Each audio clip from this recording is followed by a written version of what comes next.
Hey guys, Craig at CRC. So we are going to put some lights in this bad boy today. If you've seen some of my other videos, I did it for my Bronco body, but that was a non-Traxxas kit.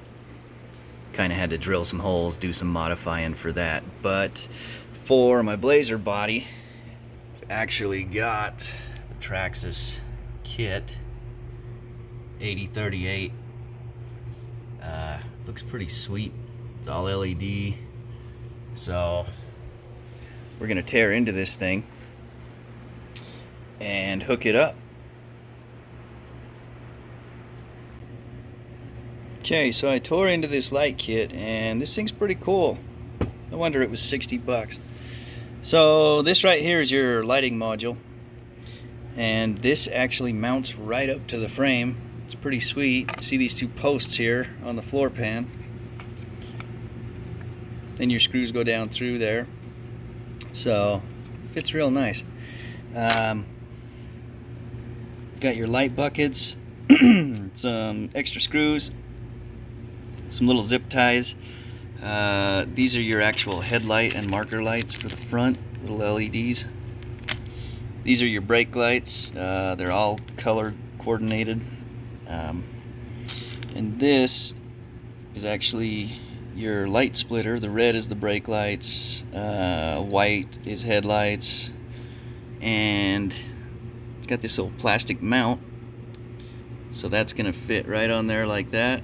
And then this sits on the driver's side, behind the driver's side door on the inside of the body, so that's pretty slick. So first thing you got to do, you take these front two screws out of your battery tray, and then your battery tray will just kind of tilt up like that, and you can see underneath here how those wires are routed. And you're just going to, the light module, you're just going to route these wires the same way.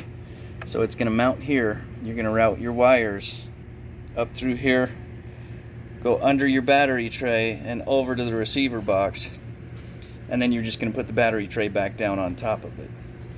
So I'll work on that first step and then come back. So got the light module thingy-majig mounted up. It's right here. Fits pretty slick. I like it. So like I said, you take your red wire, you route it under the battery tray like I did, and then it's going to end up over here with the rest of your wires going into your battery box. I know a lot of you guys have already done stuff like this and you know, but I'll just speak as if no one's ever done this, because maybe some of you haven't. So what I've already done here on the receiver, I've taken off the lid, which is here. And one thing with this to remember when you're putting it back together, you see your blue gasket here, that's what keeps the water out. So you got to make sure that that is in the groove, and it's even a good idea to put a little bead of, I use marine grease to keep out the water. So I'll do that when I get to it. So I've already taken the covers off. So now what I'm going to do is I'm going to take this lead wire and I'm going to route it under here. I may have to move some of these other wires a little bit, but anyway, I'm going to route it under here. And then what we're going to do is go into, let's see, channel 1 of the receiver, it says. But it also says the connector can be plugged into any non-telemetry channel on the TQI receiver. So anything that doesn't run telemetry on this thing you can use, but I'll just find channel 1, which is probably this one, I'm guessing, and we'll plug it in there. So I'll work on that and then we'll move on to the next step.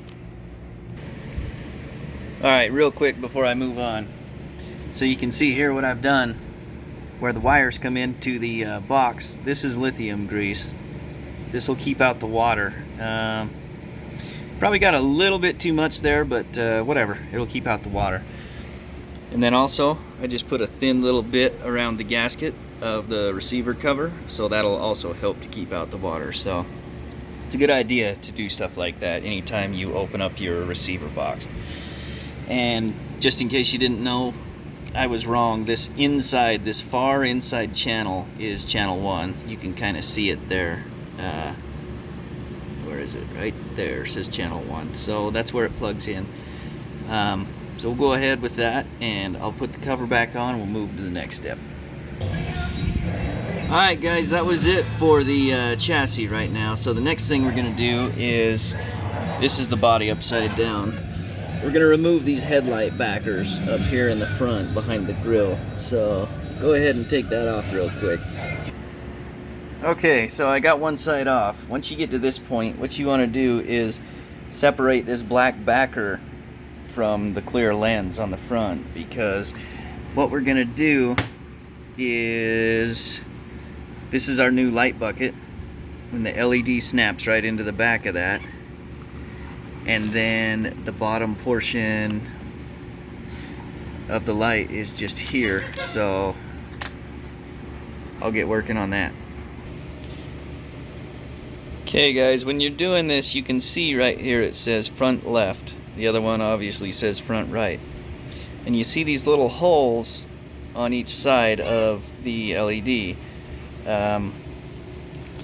Those are actually going to line up with those right there. So that's the only thing with this, is you have to watch how you line up these chrome light buckets. Alright, so there's the first one. I got the chrome bucket in there, I got the lens back on, and then this is just going to mount right back into the grill, and then we'll do the other side and go on from there. Sorry, I missed one thing. So these existing little fake plastic headlights, you need to keep these, because once you get your lights mounted in there, you can see those little pegs there. Now this plastic piece is going to fit in there and on those pegs, kind of like that, and then that's what keeps the whole assembly together, and you screw it back into the grill. So sorry I didn't mention that.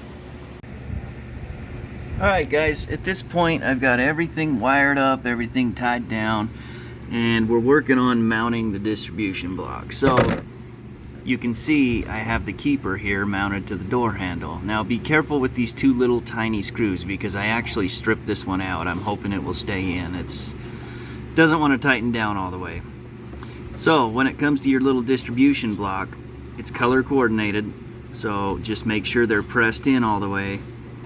And you actually have to push these in before you mount it, because you can see kind of there, these little walls right here act as a keeper, so the wires can't come unplugged unless you unscrew this thing. So you got to mount these up first, like I've done. Now, right here on this green port, they give you this little tiny jumper. This guy right here. That is going to go into the green port, and what that does is it lets your headlights run on high beam or high power mode. You don't need this jumper, but if you don't have it in there, it's just going to be on low power mode. So I'm going to go ahead and put that in. We'll put the screws in, and next step we'll be turning it on. Sorry about the noise, I got these two over here. Alright guys, we're right there. We got everything wired up, we got a battery in, we're pretty much ready to go. Real quick, one thing I didn't mention that the instructions did say is your so your side marker lights right here, they can have a tendency to rub on this part of the chassis. If you need to, you can cut this out a little bit so it doesn't rub, basically right along that edge. You can get rid of that. I've looked through the instructions and it doesn't really say where you're supposed to plug this lead in that comes off the distribution block, but I'm just guessing kind of common sense here. It's gonna plug right there into the top of our power supply. So cross your fingers, hopefully we don't burn this thing up, but I'll plug it into one of the ports And here we go. Should have enough power in this battery to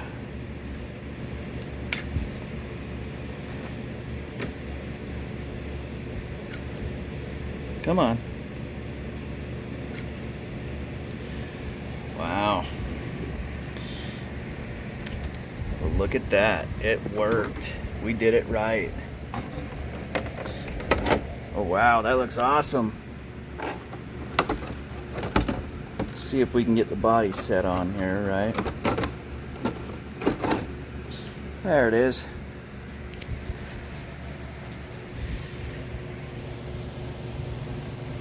Wow, that looks awesome.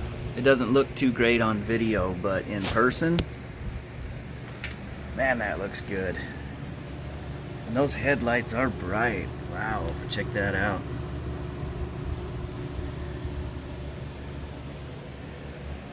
Let me see if I can, hold on.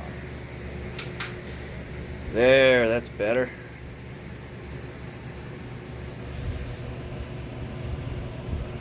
Nice. So there it is, guys. That's the Traxxas light kit. It is quite a bit more expensive, but I really like it. Like, those LEDs look awesome, and they're super bright. Like, that's way bright. Not too hard to do. Take you a little bit of time, but when you're done, you're gonna be super happy with it. I really, really like that. And like I was saying, yeah, I'm gonna have to trim up in there. I don't know if you can see, but my marker light is rubbing against the chassis or the wheel well, so I'll have to trim that out a little bit, but that's no big deal. So make sure you pay attention to that. You may have to do that in the end. So it's just right here. I'm gonna have to trim this little corner down and out, this kind of this whole piece right here. I'm just gonna cut that out, because what it's doing is it's rubbing against my marker light lead, the wires on the inside. So I'll trim that out. But anyway, guys, thanks for watching. I know it's been a while since I've done a video, but I'm trying to get back into it. So leave me some comments, like, subscribe, share, and all that stuff. We'll see you on the next one.